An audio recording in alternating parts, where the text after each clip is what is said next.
Khalikur Rahman, who's the leader of TRS. We also have Mr. Gundapalli Varaprasad, who's the leader of YSRTP. Mr. Ramakrishna Sangam, who's the chief editor of Excel India News magazine, is joining us on the broadcast. And Mr. Vimalapati Patabi, who's a senior advocate, is also with us on the show. Mr. Rahman, I'm coming to you first. Good evening to all of you, gentlemen. Thank you for joining us on the broadcast. Mr. Rahman, coming to you first and taking in a word from you.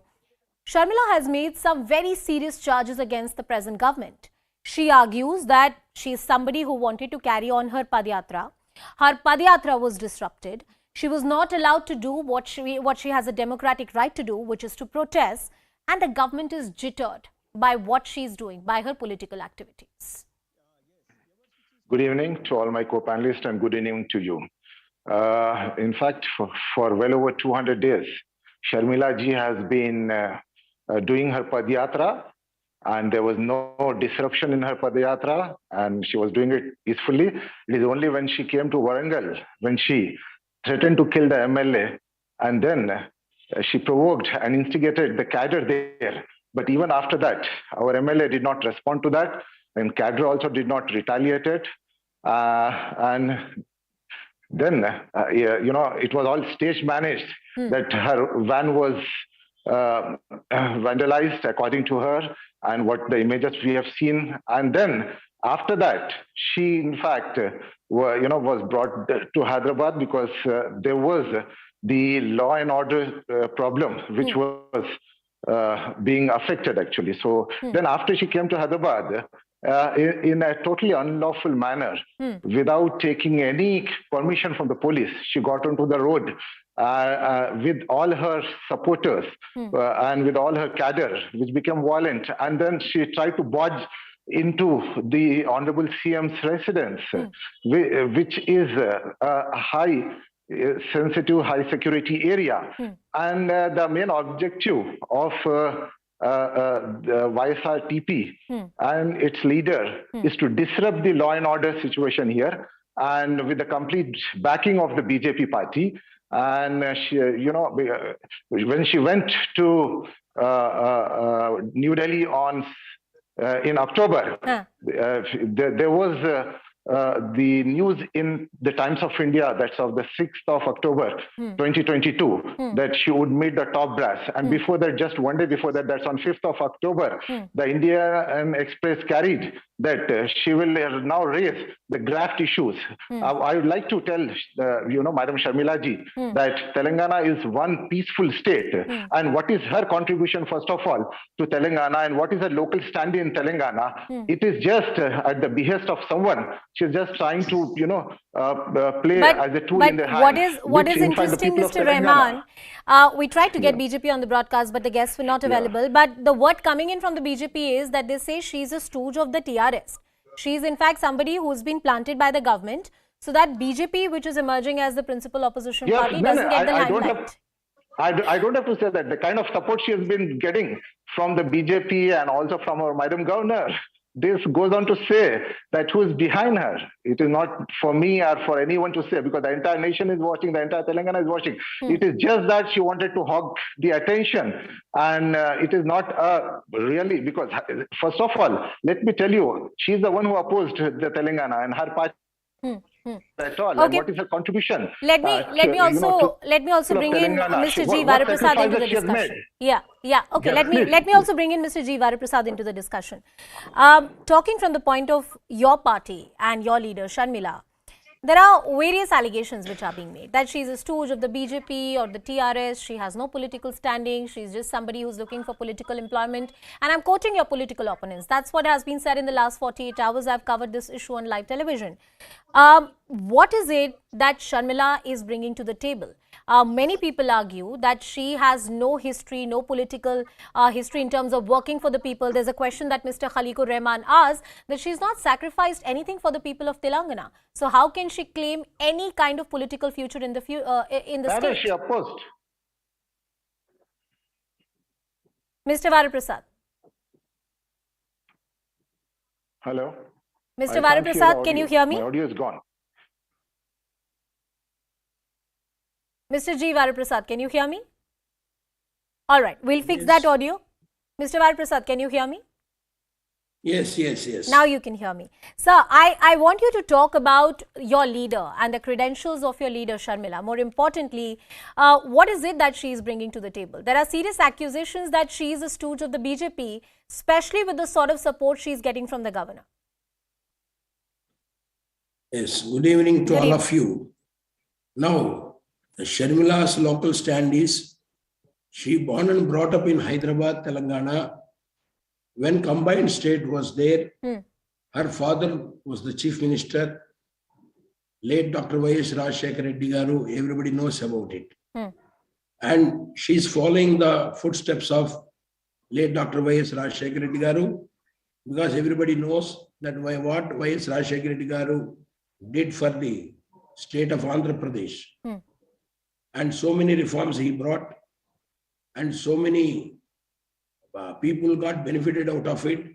He only brought Arogya Bhadrata for getting treatment for poor people to enter into the corporate hospitals, and so many people's lives were saved. And with that, because there are certain irregularities took place in Telangana state, Sharmila wants to take up his father's route to do justice to the people of Telangana, because she was born and brought up from Telangana and studied in Telangana. Her children also born in Telangana only. So with that legacy of YS Reddy garu, with his views, she wants to establish Rajana Rajyam in the state of Telangana. She is always questioning about the failures of the government. She never made any sort of provocative statements on anybody. But she only talked about the failures of the government, whatever promises they made to the public. Whenever they failed, she is questioning. And my land friend earlier, while speaking, he told that Sharmila told that she will kill the MLA. But she never made such a statement. She never told that I will kill MLA, which is wrong notion. I request my land friend to rectify that. Okay. Do you also want to respond to the charge that she's a stooge of the BJP? What is that? She's a stooge of the BJP. She's somebody who's been planted by the BJP only to create ruckus in the state. She has no political future. That is what the opponents are saying, sir. No, it is not correct. It is not correct. She is visionary, and she, from the beginning, she followed YS Reddy's steps in order to protect the people of Telangana and to do some sort of service to them, to their lives. No, but the question that was asked by Mr. Khaliqur Rahman was, then why is she getting this sort of support from the governor? That only hints that there is some degree of proximity with the centre or the BJP. Where she is getting support from the government? Which government supporting her? Governor's office, sir. No, she is not getting any support from the government. No? I was talking about the governor's office, sir. Oh, all right. I want to cut across to our other guest, Mr. Ramakrishna Sangam is also joining us on the broadcast. Mr. Sangam, I'm coming to you. Yeah. How do you see Sharmila's entry into Telangana politics? Is it just something which is going to die down with the headlines, with the drama that has happened in the last 48 hours? Because if you look at her Padyatra, it looks like some serious effort she is putting. And if history is any testament, if you look at her father or her brother, these Padyatras have yielded results. Yeah, yes, it is unlikely to die down in a few days, couple of days, or with headlines in a moment. It is likely to continue for another 1 year when elections are likely to be held in Telangana next year, November, December. Sharmila, new entrant into Telangana politics. Last year, she formed her party in July, YSR Telangana Party, and she claims to have a mass base of her late father Rajshekar Reddy's fans across Telangana, especially in some pockets like Khammam district, where her party won in 2014. Are not exactly her party, but her brother Jagan Mohan Reddy's Andhra Pradesh Chief Minister Jagan Mohan Reddy's party won 3 MLAs and 1 MP. Later they joined TRS subsequently, and she claims some strong vote base in those pockets in Khammam district and adjoining Nalgonda and Rangareddy and parts of Mahabubnagar district. And she launched her Padayatra a year ago, and she completed 3,500 kilometers till recently. A few days ago, she held a meeting in that northern Telangana part, and she is likely to continue her Padayatra in another 1 week. In December first week, she is supposed to conclude her yatra with a meeting. But in between happened on November 28th, Monday, these incidents at in Narsampeta Assembly constituency of Warangal district. She made some comments against local MLA, Reddy Sudarshan Reddy, TRS MLA, and angered TRS mobs, set afire her van and a couple of vehicles she was traveling with along with. And then police brought her to Hyderabad, and she was produced before magistrate and got bail last night. And High Court in the meanwhile allowed her Padayatra said the Padayatra can be resumed and continued with police permission and some restrictions. This is the backdrop. And what we need to know, what we need to keep in mind is that election atmosphere in Telangana is hotting up because elections are just a year away, and she is a new entrant into Telangana politics. Apart from TRS, ruling TRS, it is formally entrenched in politically in the state, and the BJP is claiming to upscale it, and Congress also is a major party in Telangana. Apart from these three parties, some smaller parties are also trying to play some role. And Sharmila is one such player. She says that her father's legacy is still, her fans are, our late father's fans are very strong and committed even till now, and they want his welfare schemes to be continued, and she wants to bring back the Rajanna Rajyam. She says Rajanna means Rajashekar Reddy's name. In Telugu, popular Telugu language, it is he is called as Rajanna. So she wants to bring back his welfare schemes. But TRS leaders also say that they are not lagging behind in welfare schemes. So they say that there is no need for her to enter into Telangana politics. They still say that she represents Rajashekar Reddy's family, which is rooted in Rayalaseema region of Andhra Pradesh. She has nothing to do with Telangana. But she claims, as just our YSR TP friend said, she is born and brought up in Hyderabad. And she said that she got married there, and she spent a huge part of her life there. Married to a person called Brother Anil Kumar, who is from Khammam district of Telangana. She says that she is daughter-in-law of Telangana also. Her mother also says that my daughter is married to her mother, YS Vijayamma. Mr. Patabi, I want to come to you. I want to take that point with you. Both TRS and the BJP say that she is the stooge of the other party. At the same time, both refuse to take her seriously. They say that, she's no factor, she's nobody. She's not going to make any kind of electoral gains or any kind of electoral impact in the state of Telangana. How do you see those charges when each side is claiming that she's the stooge of the other? Is she doing something right?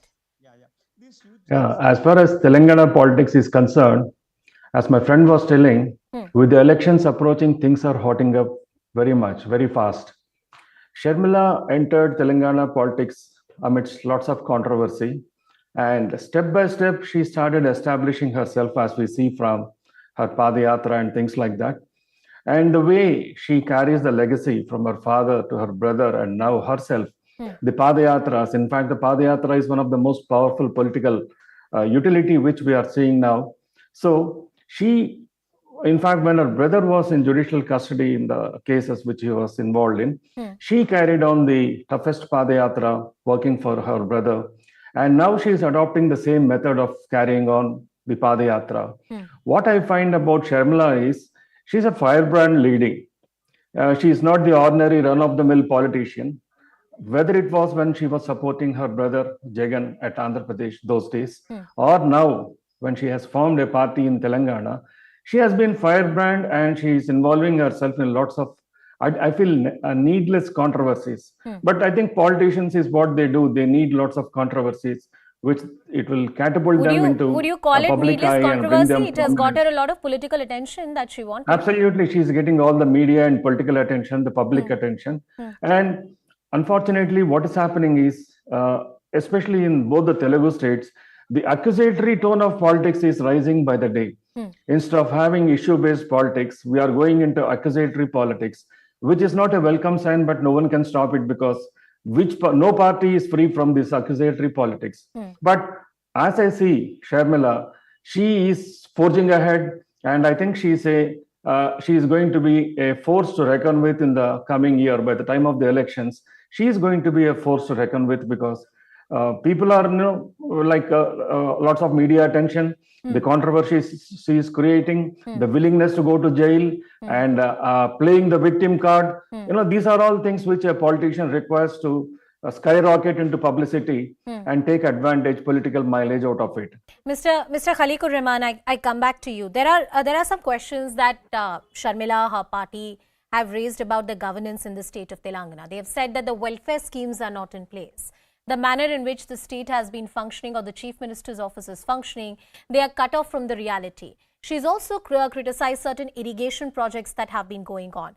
Largely in the line of attack has been the Chief Minister and your party TRS for your welfare schemes, for the kind of work that has been done. And it looks like that will be her tone and tenor in the days to come. Since she didn't get any space in Andhra Pradesh politics, she was totally neglected by her brother. And she didn't get any post in YSRCP there. So that's the reason she came into Telangana. It is not that to serve the people of Telangana. And now coming to the welfare schemes and the good governance about the Telangana government. The present government, in fact, in this last 8 years, has put Telangana, which is a newborn state, on the global map. And this is not me who is saying this, but this is the Niti Ayog and also the government of India, which has ranked Telangana among the top 5 states in terms of the GDP, in terms of the various other initiatives. So what Sharmila in fact is talking about, these are all the things which when her father was the chief minister in the erstwhile state of Andhra Pradesh, and she's just trying to talk about that and trying to take kind of the mileage. But here she should understand the fact that it is no more a united state. This state is already divided, and why the state is divided is, because the Telangana was neglected when it was under the United Andhra Pradesh. So that is the reason. I will take that. I will take that point. When the formation of Telangana was happening, it was her brother's party, and even she, who in fact objected to the formation of Telangana, and all of a sudden she wakes up and comes into the Telangana. It is nothing but the scripted drama with the support of the BJP and involving the governor's office to create the law and order problem, to disrupt the communal harmony and to disrupt the law and order, and then probably have the far-reaching vision to impose the governor rule. This is what I can say actually. Mr. Rahman, I will take those points. So whether the historical setup of the manner in which the division of the state happened, and historically the position that was taken by her father and her brother during the partition, during the division of the state of Telangana, can that really come in the way? Mr. Varaprasad, I'm coming to you. First to the point, is the reason why Sharmila wants to make a political career in the state of Telangana solely because she found no kind of political future in the state of Andhra Pradesh, and she's not in good terms with her own brother? That is what is being said. It is not correct, madam. This is not at all correct. Because Mr. Jagan Reddy doesn't want in Andhra Pradesh that it is a family-oriented government. In order to support his angle and attitude, Sharmila also cooperated with him. She never gone there to take any post, any ministerial post. She never asked also. She never bothered to go. But as she came from Telangana, born and brought up, and marital status also, she took interest to come to Telangana to establish YSR Telangana party in order to protect the people of Telangana, to support them, to help them. My land friend given wrong notion that she never gone for any sort of political career in Andhra Pradesh. If at all this happened, in the beginning itself, she could have asked at the time of Padayatra, she did for her brother. When he came into the power, she could have gone on the day itself. But it was not took place because the Jagan Reddy never wanted the government is a family-oriented government. So that is the reason why Sharmila Garu kept away from the politics of Andhra Pradesh in order to cooperate his brother. And she came to Telangana only to help and to brought the legacy of her father, YS Rajshekar Reddy's footsteps. Okay. That is the thing. Mr. Ramake Sangam, I'm coming to you. There is a historical background under which the division of the state of Andhra Pradesh had happened. And it's a turbulent historical background. Do Sharmila, her entire family, or the manner in which the division happened and the role that were played by different political parties and her own family, does that stand in the way of her political future in the state of Telangana? And how does this factor that she's fallen out with her own brother really play in the discourse? Because that's being talked about again and again. True, to a large extent, Jagan Reddy opposed formation of Telangana when he was a Congress MP, and also his party, he represented his own party also in Lok Sabha. He firmly opposed formation of bifurcation of Andhra Pradesh, and that TRS leaders are using now as a tool to beat Sharmila. But Sharmila, during her at the meeting, at the launch of her party, claimed that now is fully dissociated with her brother or the legacy of her erstwhile father's stand on Telangana, and she is fully part and parcel of Telangana. She wants to play a role in local politics, so in Telangana. So that is her stand now. But TRS leaders, as our TRS leader just now said, they are saying that they are raking up the way Rajshekar Reddy, late Rajshekar Reddy, delayed formation of Telangana as a CM, and he threatened even Sonia Gandhi that he would quit if Sonia Gandhi formed Telangana state. And later Jagan also, in the will of the house, opposite formation of Telangana. To the last stage, they opposed. That is a fact. But Sharmila is now trying to create a new political image for herself, and she says that all the past legacy of her father or her brother have nothing to do with her political current role. She says that Telangana is a reality and no going back on that. And she wants to fight for the cause of the people of Telangana. And her plank is only to bring back the No, will that stand in her way? This entire history that on record the division was a poll, will that stand in a way? She can claim that she has a break from the past or now she belongs to Telangana. But, true. Yeah, but will that discourse really work? That will be a political point of controversy between TRS, ruling TRS, and Sharmila will continue to battle on that. But I think both the sides have their own versions, and that will be an issue. And Sharmila has to firmly answer to the doubts raised or criticism leveled by TRS leaders on that. TRS leaders, of course, will continue. In the last 2 days also, they have banged on that plank only. That she is nothing to do with Telangana. She are party. No, and frankly speaking, these are all relevant factors. These are all relevant factors. She has a political legacy. That political legacy helps her, but there are also questions that she needs to answer if she wants to own up that legacy. It is a tricky thing, Anusha. Why? Because she is banking on her late father's legacy image and says that she is here to continue his good work or welfare schemes. At the same time, TRS is pointing out that how can she claim the legacy of Rajshekar Reddy, who tooth and nail opposite formation of Telangana? This is an interesting academic discussion also. People like intellectuals or neutral people have to decide on the future of Sharmila's credentials and integrity. But Sharmila on her part says that she has nothing to do with her late father's stand or even Jagan Reddy's stand on Telangana, and she is here to serve the people of Telangana. Let's see how much of that discourse really goes in. Mr. Patabi, I'm coming to you. The fact that Sharmila is not in good terms with her own brother, the fact that there is a chapter of history that doesn't go in her favor. She wants to own up the legacy of her father, which is one of the key, as you would say, one of the key things on her CV. But it also comes with its own set of riders and problems, which the TRS is talking about. Yes. So one thing is, as we are saying from the TRS party, they are questioning, saying that you oppose Telangana. You had no role to play in the formation of Telangana.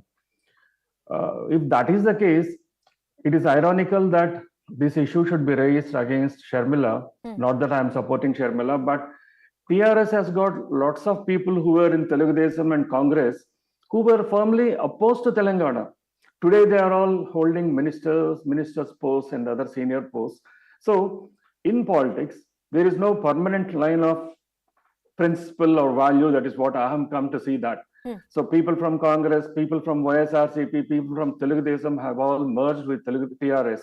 So the question here is, what is it that a political party is going to do for the people? Maybe Sharmila has differences with her brother. She fell out with her brother. No, we don't know. But the fact is that she has formed a party. So that is what TRS should look into, because TRS undoubtedly has fought for and got, I can say, liberated Telangana in its own terms. But we have to think that instead of accusing Sharmila that she's a stooge of BJP or BJP saying that she's a stooge of TRS, we have to accept that Sharmila is establishing herself. So realistically, people are all watching Sharmila, and Sharmila also is forging ahead, as I said, fearlessly. Maybe, she may try to use her father's name or piggyback. And she's been talking about her father's vision, and that is what she wants to implement in the state of Telangana as well. That itself is not enough. That itself is not enough, I agree. And she herself will have to prove her political mettle. She has to prove her worth, and she has to establish her identity. I agree with you. I agree with you, Mr. Patabi. I'm sorry, I'm short of time. I thank all my guests. Thank you, gentlemen, for joining us on the broadcast. That's all the time that we have. But as far as Sharmila is concerned, only time is going to tell whether she's able to prove her political mettle in the state of Telangana or not. Merely talking about her father's legacy won't help her. Well, here's another special conversation. The Union Home Minister is steering the election campaign in the poll-bound state of Gujarat. My colleague Siddhant Mishra caught up with Home Minister during the roadshow. Listen in. गृह मंत्री जी, असरवा विधानसभा में इस वक्त हम मौजूद हैं। जीत का बिगुल लगता है फूंक दिया है बीजेपी ने, जिस प्रकार से जन सैलाब उभरा है आपके रोड शो में। जी बहुत अच्छा प्रतिसाद मिल रहा है। अमित शाह जी, एक तरफ विकास है, दूसरी तरफ हिंदुत्व है, क्या पिच है बीजेपी की इस चुनावों में? देखिए, आप इस तरह से बांटते हैं, दोनों हमारे एजेंडा है और दोनों एजेंडा पर हम सफल हैं। अगर टारगेट की बात करें अमित शाह जी, इस भीड़ को देख के और आपकी तमाम रैलियों में भीड़ को देख के लग रहा है कि इस बार 130 से ऊपर सीटें बीजेपी लाने वाली है, तो क्या एक नया? अब तक की हम सबसे ज्यादा सीटें जीतेंगे। अब तक हम सबसे ज्यादा सीटें जीतेंगे। गृह मंत्री अमित शाह का रोड शो इस वक्त जारी है असरवा विधानसभा पे, और मेरे पीछे आप देख सकते हैं जन सैलाब उमड़ा है अमित शाह के रोड शो में। यहाँ पे वोटिंग 5 तारीख को होनी है, पर अभी से ही अमित शाह ने यहाँ पर प्रचार कार्यक्रम चालू कर दिया है। सिद्धांत मिश्रा इन Ahmedabad for CNN News 18।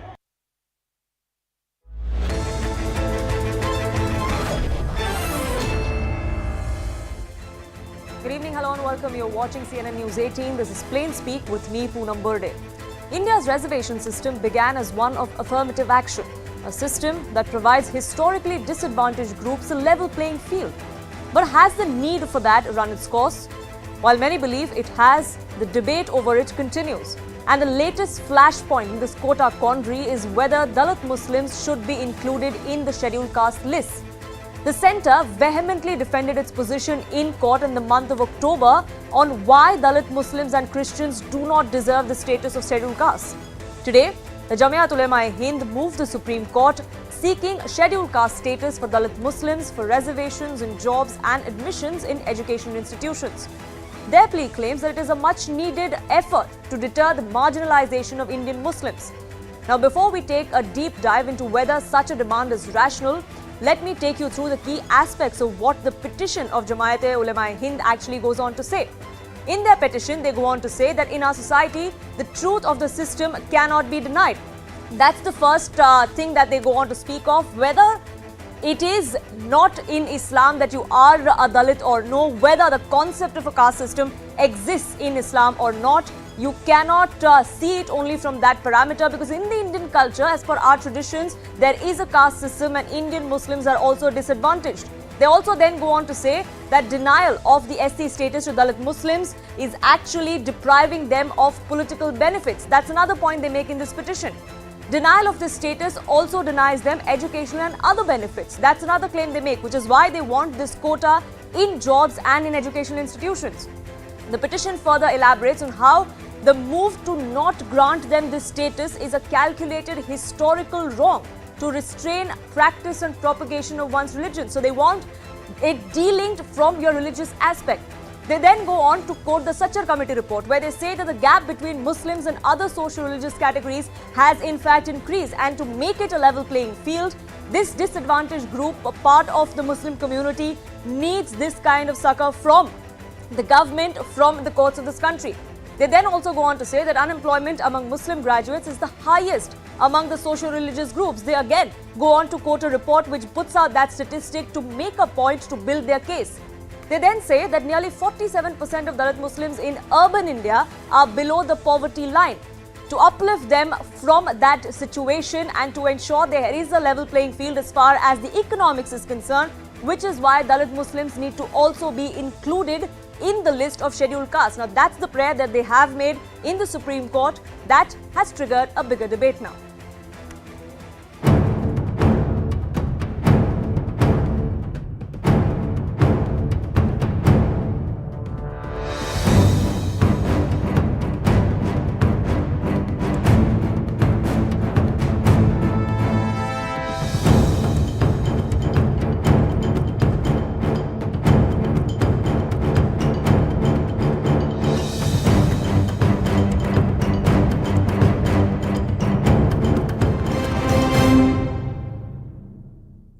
Now, should Dalit Muslims in this country get the tag or get the status of scheduled caste? There are arguments that are made in favor of this. There are arguments that are made against. And let's just go through all of them.